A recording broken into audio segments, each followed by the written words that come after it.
బ్రైడ్‌కి makeup చేయడానికి వెళ్ళినప్పుడల్లా అక్కడ మనకు ప్రీ ప్లీటింగ్ చేయడానికి టైం ఉండకపోవచ్చు. అప్పుడు చేత్తోనే డైరెక్ట్‌గా కట్టాలి అన్నప్పుడు 8-9 ప్లీట్స్ వచ్చేలాగా మనం ఏ విధంగా చేసుకోవచ్చనేది ఈ వీడియోలో షేర్ చేసుకుంటాను. చివరి వరకు చూడండి, క్లియర్‌గా అర్థమవుతుంది. ముందుగా అయితే మన పళ్ళు సైజ్ ఫస్ట్ ప్లీట్ ఎంత సైజ్ కావాలో పెట్టుకోండి. సో, మాక్సిమం 4 అయితే సరిపోతుంది.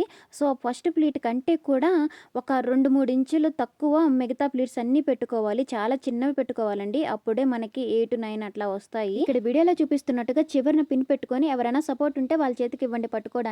లేదు అనుకుంటే ఏదన్నా ఒక ఆబ్జెక్ట్‌కి క్లిప్ పెట్టేసి ఇంకా పళ్ళు అనేది అడ్జస్ట్ చేయండి. నేను స్టార్టింగ్‌లో చూపించాను కదా! 2-3 ఇంచెస్ విడ్త్‌తో మనం బ్యాక్ సైడ్ అనేది ప్లీట్స్ అనేది అడ్జస్ట్ చేయాలి. ఎప్పుడన్నా కూడా ఫస్ట్ ప్లీట్ కంటే కూడా మిగతా ప్లీట్స్ అనేవి ఒక 2-3 ఇంచెస్ తక్కువే ఉండాలండి. అప్పుడే మనకి కనపడకుండా ఉంటాయి మనం వేసినప్పుడు కూడా. చూడండి, ఇలా ఈ విధంగా పెట్టుకున్న తర్వాత 2 సైడ్‌లు కూడా నీట్‌గా ఐరన్ చేస్తే మనకి ప్లీట్స్ అనేవి నీట్‌గా ఉంటాయి. చేత్తో కూడా మనం ఈజీగా 8-9 ప్లీట్స్ వరకు పెట్టేయొచ్చు. ఇంకా మీకేమైనా డౌట్స్ ఉంటే కామెంట్ సెక్షన్‌లో అడగండి. ఖచ్చితంగా రిప్లై ఇస్తాను. By. Have a nice day.